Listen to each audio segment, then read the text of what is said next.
गणपतिविषवो नमो नमो, व्रातेभ्यो व्रातपतिविषवो नमो नमो, ग्रीसेभ्यो ग्रीसपतिविषवो नमो नमो, विरूपेभ्यो विषुरूपेभ्यो नमो नमो। ओम गं गणपतये नमः। सभी का अभिनंदन। और इस आध्यात्मिक नगरी में मैं आप सभी का स्वागत करता हूं, अभिनंदन करता हूं।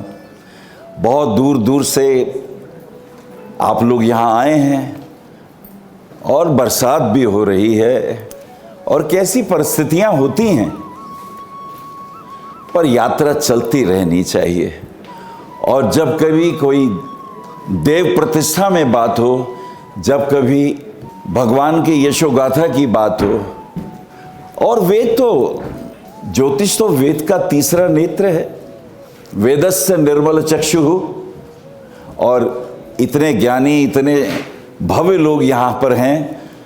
मैं बहुत प्रसन्न हूँ और विशेष रूप से शिबू जी को, उनके संकल्प को, क्योंकि 4 दिन पहले मेरे पास एक फोटो आई जिसमें सब डूब रहे थे कमर तक पानी में, और ये था कि भैया देख लो क्या स्थिति है। लेकिन संकल्प हो, इरादे नेक हो, तो दिशाएं भी बदलती हैं, और जब दिशाएं बदलती हैं तो दशाएं बदल जाती हैं।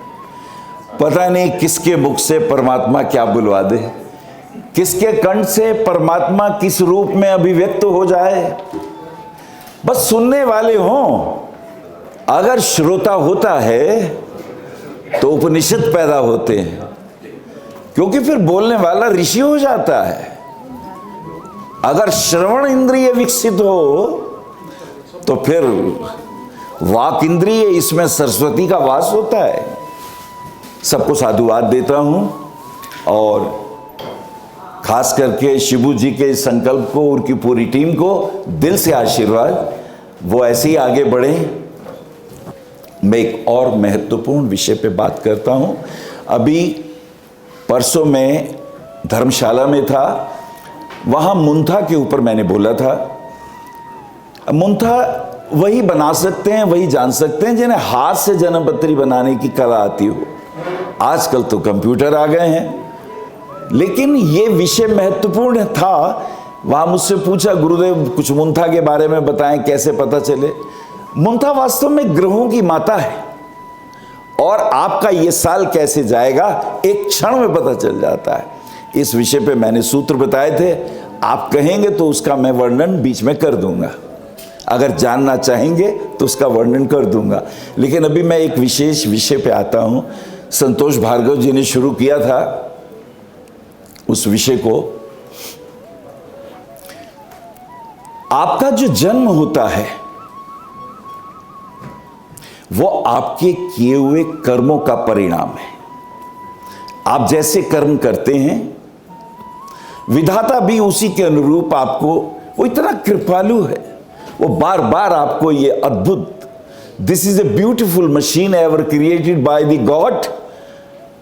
ये मनुष्य का शरीर 84 लाख योनियों में अद्भुत है, इसमें अनंत सामर्थ्य भरी हुई है।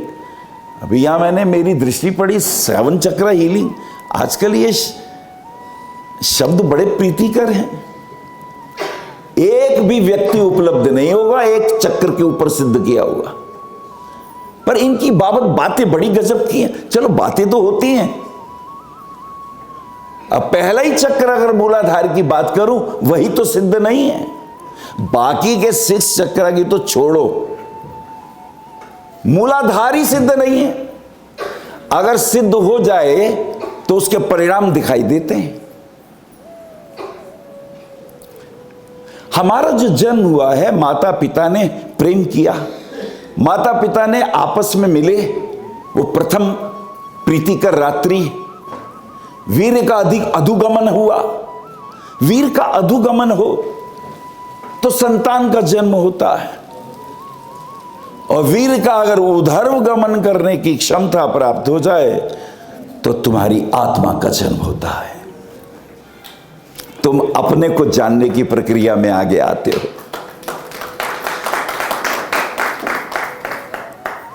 भाग्यवान है जिन्होंने तालियां बजा दी, क्योंकि बात पल्ले भी कम पड़ती है। पड़ गई, जाग गए आप, शुक्र है। कईयों की तो कई जन्म गुजर जाते हैं। पाश्विक वृत्तियां, काम, क्रोध, लोभ, मोह और अहंकार की वृत्तियों का रूपांतरण तो मूलाधार करेगा। मूल आधार है ये। काम कैसे अकाम में बदले, क्रोध कैसे क्षमा में रूपांतरित हो, लोभ कैसे दान हो जाए, अहंकार कैसे समर्पण में रूपांतरित हो, ये प्रैक्टिकल, ये तो तुम्हें अपने भीतर दिखाना पड़ेगा। काम के हम पुत्र हैं, काम से हमारा जन्म है, लेकिन काम की ऊर्जा को राम की ऊर्जा में बदलने की तैयारी होनी चाहिए। है क्या हमारे में तैयारी? काम के लिए तो लड़ाई झगड़े, ये मेरा है, ये मेरी है, वो भी मेरा है, अधिकारों पे बड़ी लड़ाई है, और कर्तव्यों का ज्ञान ही नहीं, कर्तव्यों का बोध ही नहीं। अधिकारों के लिए लड़ाई, कोर्ट, न्यायाधीश, फिर बंदूकें और फिर गोलियां। इसलिए हमारे यहां जिन्होंने काम को जीता, उनके चरणों में देवता भी प्रणाम करते हैं। जिन्होंने काम को जीता। विश्वामित्र साधना कर रहे थे, इंद्र ने बहुत से तरीके अपनाए, पर वो हठयोगी थे, कोई उपाय काम नहीं आया। फिर उन्हें याद आया कामस्त्र। उन्होंने भेजा एक देवी को कि जाओ देखो कुछ सदा है कि नहीं इनका। उस देवी ने नृत्य किया। अब मेनका डांस करे कौन ना, पूरी ऋतुएं बदल गई। अब वो योगी ध्यान किए बैठे। अच्छा, योगी होता ही क्रोधी है, अहंकारी, इसलिए कहना पड़ता है पतंजलि को भी, योगा चित्त वृत्ति निरोधा, चित्त की वृत्तियों का निरोध, और 8 स्टेप दिए उन्होंने। और स्वभावतः उनका ध्यान टूट गया। परम सुंदरी को सामने पाया, और उसके माया मोह में कौन न पड़ जाए। और होश तब आया जब 1 वर्ष भी हो गया, एक संतान की भी उत्पत्ति हो गई। तब उन्हें पता चला, अरे मैं तो ये साधना करने जा रहा था, मेरा तो सारा साधना नष्ट कर दी इस दुष्टा ने। हाथ में लिया जल, बोले मैं तुझे श्राप देता हूं, तूने मेरी साधना नष्ट कर दी। वो रुकी, बोले थोड़ा रुको जी, मेरे कारण ये सिद्ध हुआ तुम अभी भी कामुक हो, मेरे कारण ये सिद्ध हुआ तुम्हारे भीतर काम के बीज हैं, तुम्हें तो मुझे प्रणाम करना चाहिए, तुम मुझे श्राप दे रहे हो। अगर काम का बीज ना होता भीतर तो तुम बाहर कैसे आए? भीतर अनंत परमात्मा था, तुम उनके ध्यान में थे, तुम बाहर आ गए, मुझे धोखा ना दे सकोगे। अब उसकी समझ में आया, बात तो सही कह रही है। बोले मैं नाची थी शिव के आगे भी, मेरा पूरा परिवार विष्णु का पुत्र कामदेव समस्त शक्तियों सहित भस्म हो गया था। अगर भीतर राम से मिलन हो, अगर मूलाधार चक्र ही सद जाए, कुछ ध्यान के प्रयोगों की भी शिबू जी ने यहां बातें की हैं। मैं कल आता तो वो ध्यान जरूर कराता आपको कि वो शिव जी ने कौन सा ध्यान किया था कि सारे कामस्त्र फेल हो जाते हैं। मैंने इसलिए कहा, जीसस आखिरी वक्त पर वो चीखते रहे, तुम्हारे लिए इतने बपतिस्मा बांटे, तुम्हारे लिए इतने लोगों को मैंने कहा मैं ईश्वर का पुत्र हूं, तुम आओ सतमार्ग पर, और तुमने मुझे फांसी दे दी, तुम मुझे क्रूसीफाइड कर रहे हो, गालियां बक रहे थे वो। लेकिन आखिरी क्षण पे उन्हें याद आया, ये मैं क्या कर रहा हूं? हो सकता है परमात्मा इस क्रॉस के रूप में ही मुझे मिलने आया हो। आखिरी वक्त पर वो कांपे, घबराए और उन्होंने कहा प्रभु इन्हें क्षमा करो, इन्हें नहीं पता ये क्या कर रहे हैं। काम की ऊर्जा जब क्षमा में रूपांतरित हो, क्रोध जब बहुत आता है तो क्षमा में रूपांतरित हो जाना चाहिए। ये एक ऐसी ऊर्जा है, इसकी एक तरफ क्रोध है और दूसरी तरफ क्षमा है। इसलिए बहुत क्रोध करने वाले लोग थोड़ी देर बाद कहते हैं मुझे क्षमा कर दो, मैं ऐसा चाहता नहीं था, मुझसे हो गया। क्रोध की दूसरी ऊर्जा का नाम क्षमा है। तो मूलाधार पर काम है, रूपांतरित हो जाए तो अकाम, तो ब्रह्मचर्य में हो जाता है रूपांतरित। और अगर ब्रह्मचर्य में रूपांतरित हो जाए, तुम्हारी दृष्टि बदल जाती है, तुम्हारा देखने का ढंग बदल जाता है। तुम्हें अगर मैं खजुराहो ले जाऊं या पुरी के मंदिरों में ले जाऊं, वहां जो संभोग में रत इतने सारे चित्र हैं, तुम्हें उसे देखने की कला आ जाएगी। योग और भोग दोनों हैं वहां। तुम जब भी काम में आओगे, तुम जब भी क्रोध में आओगे, तुम्हारी मुट्ठियां भिज जाएंगी, तुम्हारी आंखों में पशुता आ जाएगी, विकृति आ जाएगी। तुम जब भी किसी के साथ फिजिकल रिलेशन बनाओगे, जरा अपना चेहरा देखना, कभी तुम कुत्तों की तरह, कभी सुअर की तरह, तुम अपने को पहचान ना पाओगे ये मैं। वो पशु के भाव आते हैं, तभी जो संतान उत्पन्न होती है वो भी पशु होती है, वो भी कलयुग में रेपिस्ट होती है, बलात्कारी होती है, और तू मेरे को जानता नहीं, ऐसी बात करने वाली होती है। लेकिन उसी चित्र में, उसी मूर्ति के चेहरे को देखोगे, दिव्यता है। नीचे संसार है, ऊपर सार है, दोनों चीजें एक साथ। तंत्र तुम्हें रूपांतरित करता है। वो कहते हो तुम हो कहां, पर हो तुम्हें होना क्या है? ये मूलाधार चक्र तुम्हारे काम को रूपांतरित करने की कला है। और मैं कमाल है, लोग कहते हैं अब मैं अनाहत पे आ गया जी, अब मैं लम का जाप कर रहा हूं, अब मैं हम का जाप करता हूं। अरे पहला ही नहीं सदा, पहली सीढ़ी ही पार नहीं हुई तो दूसरे स्वादिष्ठान पे कैसे जाओगे? मैं शक्ल देख के बता दूंगा। ये दम्भी और ढोंगी जो आजकल के बड़े बड़े प्यारे प्यारे गुरुदेव हैं आजकल के, कथनी करनी में अंतर, ये वही है। लेक्चर देते हैं, लेक्चर देते हैं कि ऐसे कुंडली सही होती है, कैसे होती है, हिप्स को टाइट कर लो। मैं उनकी लैंग्वेज देख के हंसता हूं, ये क्या बोलते हैं? युवा लाइफ टाइम अचीवर। हमें ये ध्यान रखना चाहिए, ये अवगुण हमारे में भी हैं, हम पूर्ण नहीं हैं। अवगुण अपने देखने चाहिए, गुण दूसरों के देखने चाहिए। चलिए, ज्योतिष का वो मूल विषय जिस पे मैं आ रहा हूं, हमें कैसे पता चले हम करने क्या आए हैं, हमारा उद्देश्य क्या है? ज्योतिष कैसे बताता है?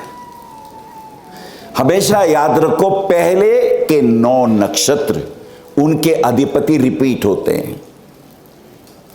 अश्वनी से लेकर अश्वनी, भरणी, कृतिका, रोहिणी, मृगशिरा, ये जितने 9 नक्षत्र हैं यही रिपीट होंगे, इनके अधिपति। तो केतु, शुक्र, सूर्य, चंद्रमा, मंगल, और फिर आगे बुध, बृहस्पति, शुक्र, शनि। ये तुम्हारी कहानी है। यदि तुम्हारा जन्म रोहिणी नक्षत्र में हुआ है तो तुम अपनी कहानी खुद लिखो ना, वाल्मीकि की तरह। किसी ने मुझसे कहा ये क्या बकवास है, रामायण पहले लिख दी और राम जी बाद में, ऐसा होता है क्या? मैं अच्छा ये बता, बॉलीवुड में स्क्रिप्ट पहले लिखी जाती है, एक्टिंग हो जाती है, स्क्रिप्ट बाद में एडिट की जाती है? स्क्रिप्ट पहले लिखी जाती है, बाद में एक्टर चुने जाते हैं, बाद में गीतकार कि अब इस सिचुएशन पे ये करना है। तुम्हारी स्क्रिप्ट तुम खुद लिखो। रोहिणी नक्षत्र में जन्म हुआ है तो चंद्रमा की महादशा में जन्म हुआ है। काल पुरुष का चतुर्थ भाव जागृत है, कोई सा लगन हो वो बाद में देखना, काल पुरुष का चतुर्थ भाव जागृत है तुम्हारा, चंद्रमा की महादशा में जन्म हुआ है। अब चंद्रमा यदि सुक्षेत्री है, उच्च का है, शुभ ग्रहों द्वारा देखा जाता है। शुभ ग्रह कौन से होते हैं? बिल्कुल सीधी सीधी बात। गुरु शुभ होता है, शुक्र शुभ होता है, लेकिन शुक्र दैत्यों की श्रेणी के शुभ है और गुरु देवताओं की श्रेणी के शुभ है। इन दोनों में अंतर है, दोनों की शुभता में अंतर है। तो गुरु ये शुभ है, बहुत शुभ है। ये चंद्रमा श्रेष्ठ हो तो ये भी शुभ है। तो गुरु हो गए, शुक्र हो गए, बुध हो गए, चंद्रमा हो गए, ये सब शुभ है। अगर तुम्हारा जन्म किसी भी नक्षत्र में हो, उसका अधिपति, अब अगर आपका रोहिणी नक्षत्र में जन्म है तो चंद्रमा को देखिए, चंद्रमा उच्च का हो, सुक्षेत्री हो, गुरु द्वारा देखा जाता हो। समझ लो पूर्व जन्मों में संस्कारी व्यक्ति थे, कोई गुरु धारण किया था, नैतिक परंपरा में रहे थे, उसको तुम्हें आगे बढ़ाना है। अब चंद्रमा की महादशा, चंद्रमा के 10 साल होते हैं। आपको चरणों से पता चल जाएगा, अरे चौथे चरण में जन्म है, अरे भैया इसके 2.5 साल बाकी रह गए हैं, 2 साल बाकी रह गए, आपको पता चल गया। उसके बाद मंगल आएगा तो आपको पता चल गया कि 2-2.5 साल के बाद 7 साल का मंगल 9.5 साल तक मंगल की औरा में रहेगा ये, और मंगल के बाद 18 साल राहु के मिलेंगे, 18 और 9 27। तो इसका व्यक्ति का 9 से लेकर 27 वर्ष का पीरियड संघर्ष का है, जुझारूपन का है। तुम्हें इसी को संस्कार देने हैं। जिसने राहु के जुझारूपन और संस्कार सीख लिए, उसके बाद गुरुदेव आएंगे 16 साल के लिए ऐश्वर्य देने, तुम्हें रूप देंगे, यश देंगे, मान देंगे, प्रतिष्ठा देंगे, तुम्हारा औरा खूब आगे बढ़ेगा कृष्ण की तरह। कृष्ण का भी रोहिणी नक्षत्र था, इधर पैदे हुए, इधर दुष्ट आ गए लड़ने मरने के लिए। ये होगा। वृषभ लगन है, तृतीयेश की महादशा में जन्म लिया है। तृतीयेश की महादशा शत्रुहंता होती है। षष्ठेश की महादशा रिपु का संहार कर देती है। दशमेश एकादशेश सर्व सिद्धि देने वाली होती है। तो चंद्रमा उनका वृषभ लगन, तृतीयेश की महादशा में जन्म, फिर मंगल, फिर राहु। किसी का जीवन देख लो, संघर्ष में रहा, लेकिन शत्रुओं को। और जब आई उनके ऊपर गुरु की दशा, गुरु के बाद आएगा शनि जो वैराग्य दे देगा, जो योगी राज बना देगा। अगर गुरु सदा हुआ है तो शनि वैराग्य देगा। आपकी दशा महादशा आपका परिचय देगी। चलिए मैं अपने मूल विषय पे आता हूं। आज का मेरा विषय है शनि की दशाएं, अंतरदशाएं, 7.5 क्या करती है। शनि की दशा अंतरदशा सुनी नहीं, अरे भैया शनि की 7.5 आने वाली है, भय पैदा होता है, डर पैदा होता है, पता नहीं क्या करेंगे। और शनि की 7.5 कोई छोटी मोटी बात नहीं है। कैसे होती है जी 7.5? शनि की 7.5 चंद्रमा से देख लीजिए। चंद्रमा से देखने के बड़े विधान हैं। चंद्रमा को आपका शरीर कहा गया है, वैसे तो लगन को भी कहा गया है, लेकिन लगन वास्तव में प्राण है। चंद्रमा शरीर है और लगन प्राण है। ये 2 चीजें याद रखना। कोई भी लगन होगा वहां से प्राणवायु आएगी और चंद्रमा इस शरीर का निर्माण करेगा और मन की परिपक्वता देगा। अब अगर शनि, मान लीजिए जैसे आजकल शनिदेव कुंभ राशि में विचरित हो रहे हैं, तो कुंभ राशि में अगर ये जाएंगे तो तीसरी दृष्टि से देखेंगे, द्वितीय भाव को, वाणी का भाव है, और वहां नीच की दृष्टि से देखेंगे। इसका मतलब ये हुआ कि जिसका मेन लगन होगा उसके 12वें शनि चल रहे हैं। तीसरी दृष्टि से वाणी भाव को देखेंगे तो उसका कुटुंब स्थान, उसका वाणी स्थान, उसका यश, उसकी कीर्ति, शनि के कारण वो गलत निर्णय लेंगे। उनके बोलने में, उनके वक्तव्य में, उनकी वाणी में ओजस्विता नहीं होगी। एक मास्टर की दे रहा हूं, इसको नोट कर लो। जिस घर में मकर राशि होगी, जन्म कुंडली के जिस घर में मकर राशि होगी, वो वाणी का स्थान बना लो, उसका पिछला भाव लगन बना लो। मान लीजिए किसी का धनु लगन है तो वो बोलता बहुत अच्छा है, बहुत प्यारा है, लेकिन वाणी स्थान में मकर राशि है, जो रूखी है, जो कर्कश है। जब इसे क्रोध आएगा तो ऐसा धोबी पछाड़ मार के पटकेगा नीचे, इसकी वाणी ऐसी आएगी कि दूसरा क्लीन बोल्ड। किसकी धनु लगन है? यहां पे बोलो, किसका धनु लगन है? कड़वा बोल देगा, सच्चा बोल देगा, दूसरा मरे या जिए। कुंडली में आपको यह देखना है मकर राशि कहां है। पिछले वाले घर को लगन बनाओ। वृश्चिक राशि है, तीसरे भाव में गया है। अब जो तीसरा भाव है तो धनु लगन में द्वितीय और तीसरा, पंचम भाव में है, मां के वाणी स्थान में। कर्कशा होगी, क्रूरा होगी, कटु होगी, लेकिन जब बोलेगी शुरू में बहुत अच्छा बोलेगी, क्योंकि एक घर पहले धनु का है। ऐसे लोग अच्छे शासक होते हैं, टीचर होते हैं, काउंसलर होते हैं, मोटिवेटर होते हैं, प्रतिभा होती है उनमें, लेकिन गलत चीज बर्दाश्त नहीं होती। शनि के गुण है। हर राशियों के अलग अलग गुण हैं। मैं शनि की बात कर रहा था, साढ़े साथी की। तो एक सूत्र दे रहा हूं आपको।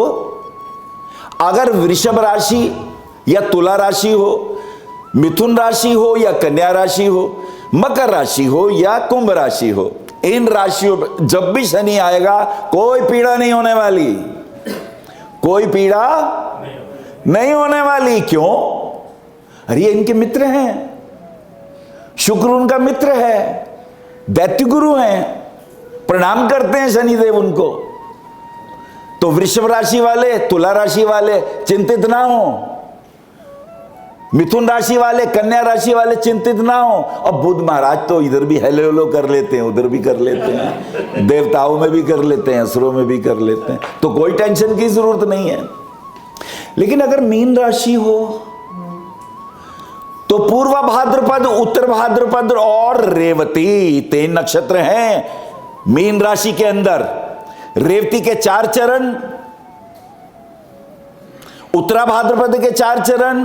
अब उत्तरा भाद्रपद का स्वामी शनि, रेवती का स्वामी बुध, आनंद ही आनंद रहेगा। लेकिन गुरु जो तीसरा चतुर्थ चरण बुध गुरु का आएगा, ये जो शनि है वहां आप यश दे देगा।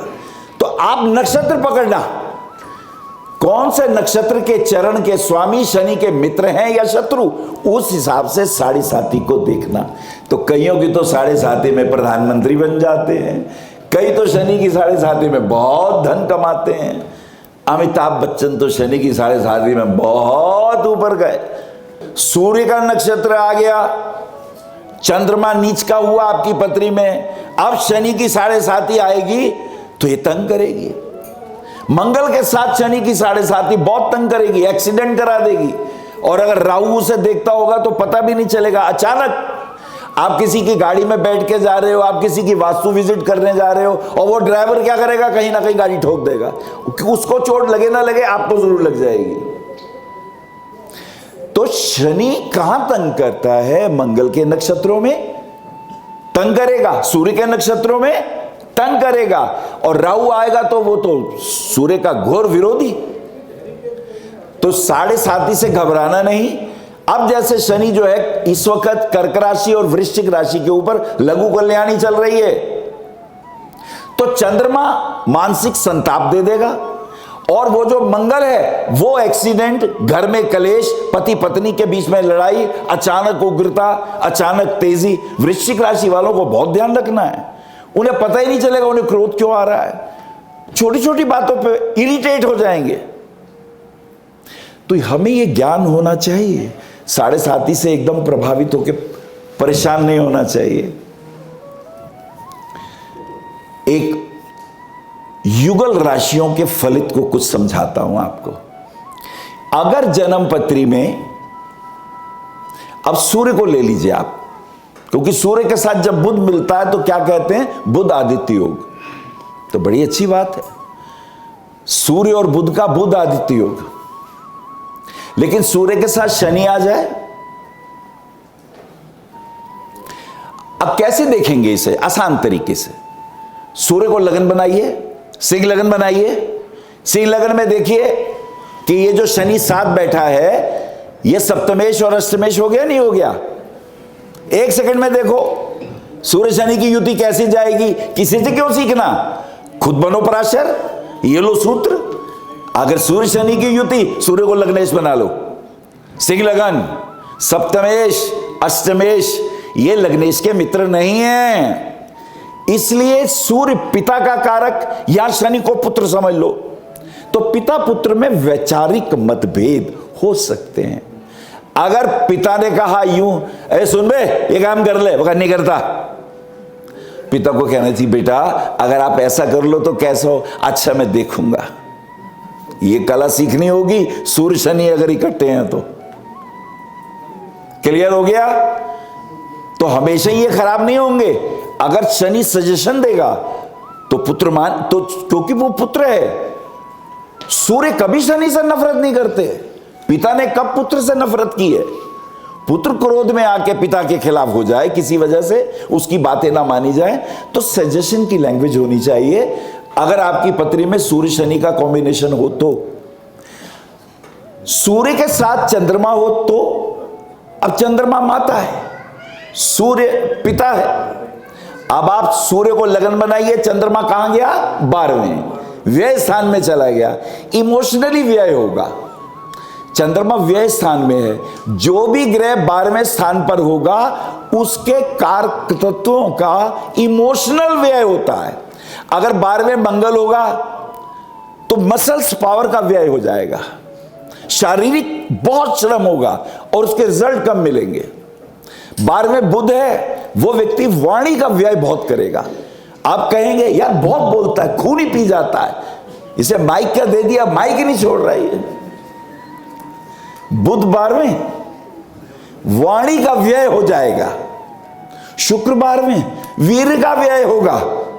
जो 12वें जाएगा उस ग्रह के जो कारक तत्व हैं उसका व्यय होगा, क्योंकि वो स्थान व्यय का है, हानि का नहीं है, व्यय का है।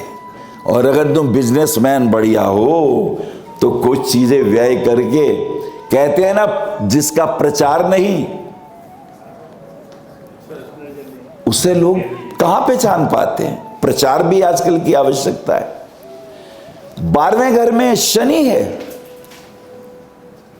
अब शनि आपकी मांसपेशियों का कारक है। एक तो आपको यह पता होना चाहिए 12वां घर शरीर में किसका मालिक है। जैसे सूर्य अगर 12वें हैं तो आपकी हड्डियां कमजोर हो जाएंगी, क्योंकि सूर्य आपकी शरीर में बोन्स का, हड्डियों का कारक है। चंद्रमा अगर 12वें हैं तो रक्त की कमी होगी, चंद्रमा रक्त को पकड़ता है। मंगल अगर 12वें हैं तो भाई मत बोलना, यह देखना शरीर में सबसे ज्यादा प्रभाव मंगल का क्या, मांसपेशियों का, मसल्स पावर वीक हो जाएगी।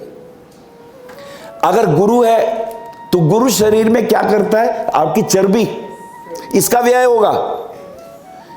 तो आपको इस तरीके से देखना है। सूर्य के साथ बुध है, बुध आदित्य योग है। सूर्य के साथ शुक्र है, अब क्या बना, एक और बड़ा प्यारा कॉम्बिनेशन है, लोग उसका दुरुपयोग करते हैं, मंगल और शुक्र का। अरे मंगल शुक्र है, बहुत सेक्सी है, इससे बच के रहो, बहु बेटियों को बचा के रखो, ये तो गड़बड़ है। नहीं, गलत, ऐसा नहीं होता। वो दैत्य गुरु है, उसकी अपनी प्रतिष्ठा है। और जो सूर्य है वो तुम्हारी आत्मा का कारक है। अब यहां पर अगर मंगल और शुक्र आया तो मंगल स्ट्रेंथ है, और वो जो शुक्र है वो तुम्हारा वीर का उद्घोष है। ऐसे व्यक्ति देखने में सुंदर होंगे, उनके चेहरे पे कांति होगी। ये अलग बात है, वो अच्छा कपड़ा पहनेंगे, अच्छे डिजाइनर सूट पहनेंगे, अच्छा खाना भी खाएंगे, और सौंदर्य जहां होगा वहां देखेंगे भी जरूर। लेकिन भ्रष्ट कब होता है, जब ये योग, जब इस योग के ऊपर राहु की दृष्टि पड़ती है, जब इस योग के ऊपर किसी क्रूर ग्रह की दृष्टि पड़ती है। लेकिन अगर केंद्र में गुरु है तो ये योगी बनके, गुरु बनके पूछता है। मंगल शुक्र का योग योगी बनके पूछता है। एक ही ग्रह केंद्र में आ जाए। देखो गुरु और शुक्र में क्या अंतर है। गुरु देवों का गुरु है, वो आपको नियम देता है, लॉ देता है, तुम्हें ये काम करना है, ये नहीं करना। शुक्र क्या करता है, वो स्वच्छंद है, वो दैत्यों का गुरु है। दैत्य जो स्वच्छंद है, दैत्य वो जो किसी की नहीं सुनते, तो भगवान शिव ने कहा भी इनको भी कंट्रोल करने के लिए एक ऐसा व्यक्ति होना चाहिए। तो शुक्राचार्य को उनका गुरु बनाया गया। उनको भी कंट्रोल करने के लिए शुक्राचार्य खुद भी शराब पीते हैं, लेकिन शराब पी के कभी बेहोश नहीं हुआ वो व्यक्ति। शराब पी के होश में रहे, और इतने होश में रहे मृत संजीवनी मंत्र सिद्ध कर लिया, और भगवान शिव ने उसको पुत्र होने का आशीर्वाद दिया। इतनी साधना करी शुक्राचार्य ने, क्योंकि बड़े निपुण थे, देवगुरु बृहस्पति से ज्यादा समझदार थे, ज्यादा जीनियस थे। इसलिए बृहस्पति के पिता ने शुक्राचार्य को अपने आश्रम से निकाल दिया था। पर गौतम ऋषि के आशीर्वाद से इन्होंने साधना करी, और साधना करके जब शिव को बहुत ध्यान से जपा तो शिव प्रसन्न हो गए।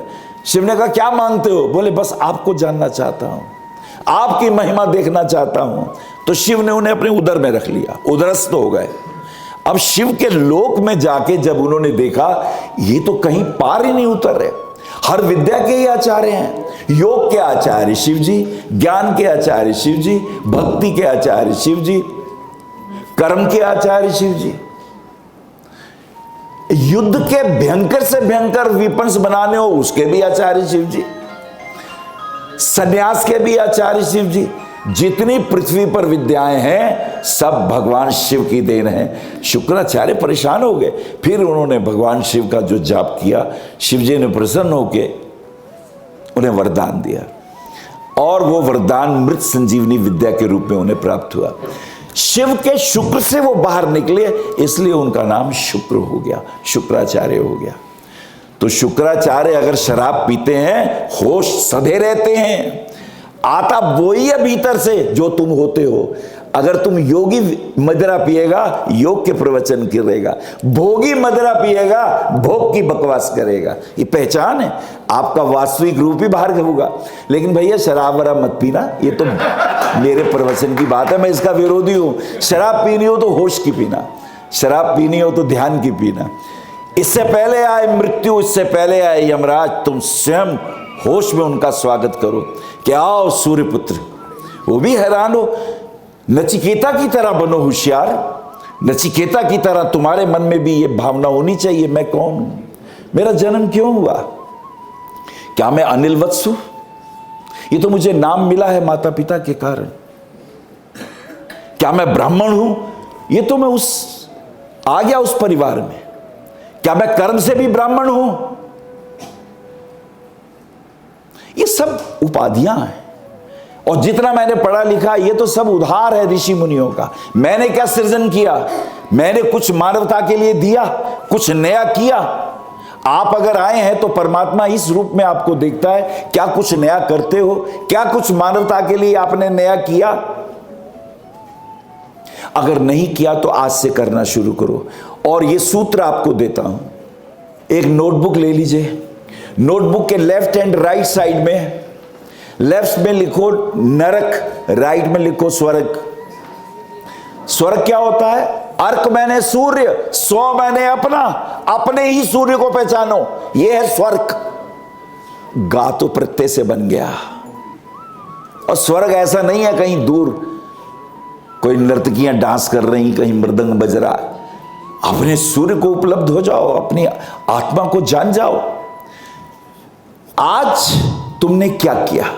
आज कितनों को गालियां दी, कितनों को अपशब्द बोले, कितनों की चुगलियां की, लेफ्ट पेज पे लिखो। रात को जब सोने लगो तो लेफ्ट पेज पे लिखो, और दाहिने पे लिखो आज मैंने अच्छा क्या किया। किसी का कुछ शुभ काम किया, किसी रोते हुए को हंसाया, किसी भूखे को खाना खिलाया, किसी अंधे को रास्ता पार कराया, किसी उस व्यक्ति को जिस पे पैसे नहीं थे उसकी बेइज्जती हो रही थी, मैंने उसकी मदद करी अगर कर सकता हूं तो। लिखो राइट साइड में। रात को सोते वक्त तुम स्वयं बनो चित्रगुप्त अपने। तुम देखो अपना चिट्ठा आज का, 24 घंटे का चिट्ठा देख लो, और तुम्हारा अगर एक गया हुआ श्वास वापस ना आए उसे मृत्यु कहते हैं। तो तुम्हें पता चल जाएगा कि तुम आज की रात ही मर गए तो नरक जाओगे कि स्वर्ग। एक क्षण में अपने कर्मों के निरीक्षक बन जाओ, अपनी कुंडली के दशम भाव को जगाओ।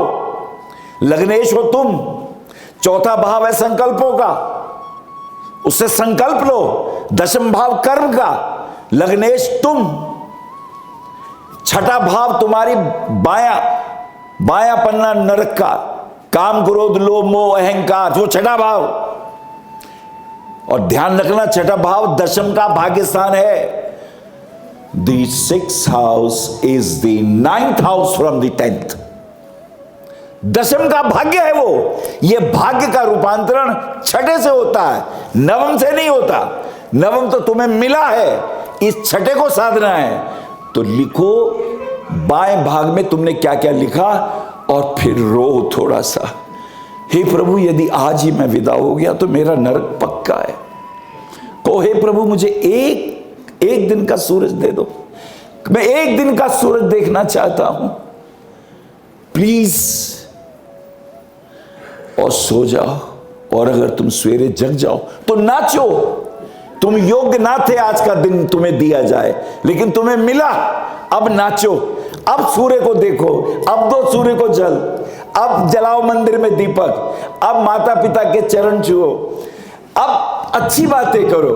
तुमने दाहिना पन्ना बढ़िया करना है और नेक्स्ट डे तुम्हारा दाहिना पन्ना अच्छा होगा और 30 दिन में बहुत अच्छा हो जाएगा। तुम स्वयं चित्रगुप्त बन के और 30वें दिन यम से कहोगे हेलो यार आजा, मेरा सब कुछ ठीक है।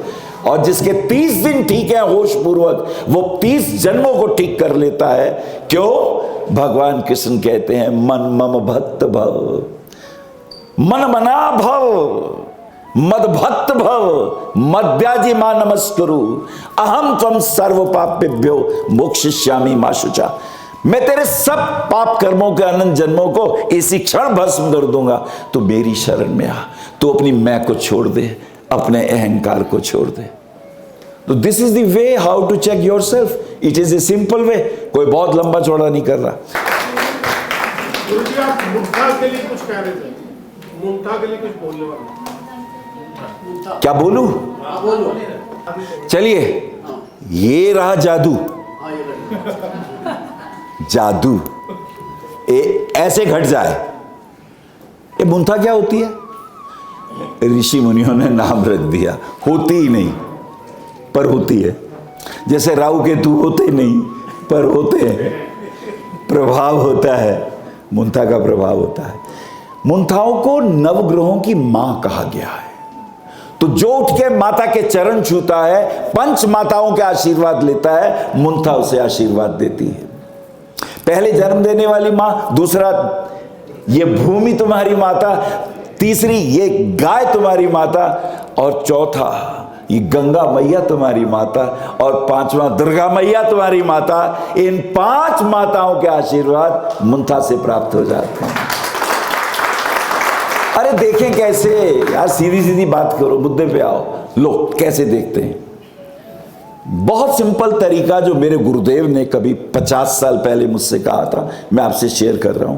किताबों में नहीं मिलता, आसान। हमारे पास वो चीजें हैं जो गुरुओं से सुनी है। कैसे देखें मुंथा? मुंथा वास्तव में प्रश्न कुंडली में या वर्ष कुंडली में ये मेरा साल कैसा जाएगा, लोग इसीलिए हर साल का वर्षफल बनवाते हैं। तो अब भटकने की जरूरत ही नहीं, सूत्र आपके टिप्स पे आ रहे हैं। आप देखें आपकी आयु कितनी है। कितनी आयु आपकी?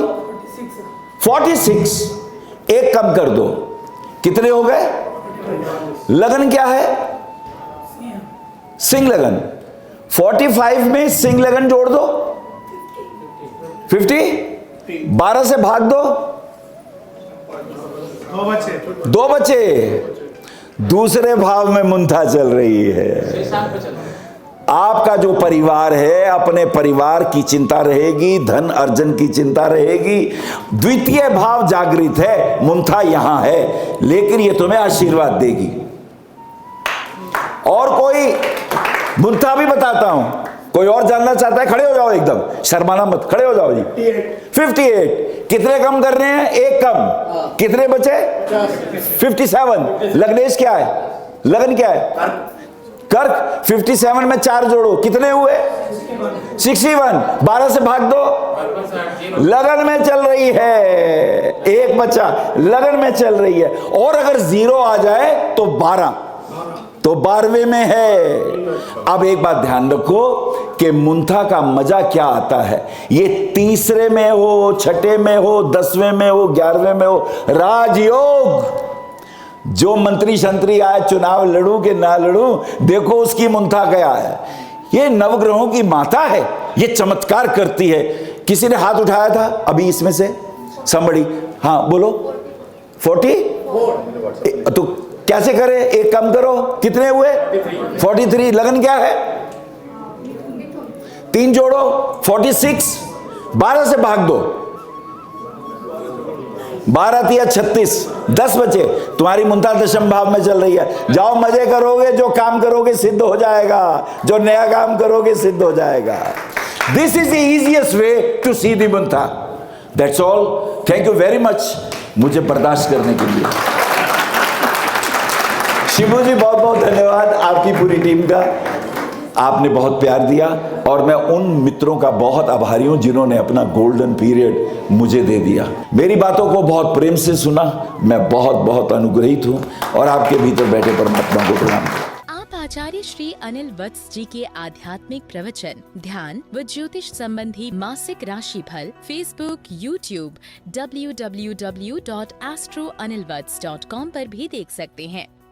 For appointment, Bhavishya Kathan, Monday to Saturday, 11 a.m. to 6 p.m., BE 279, Street number 6, Harinagar, New Delhi 110064. Phone number 98917 39999 98181 89993 981 088 7002 886 000 6030. Website www.bhavishyakathan.com. Acharya Anil Vats @gmail.com.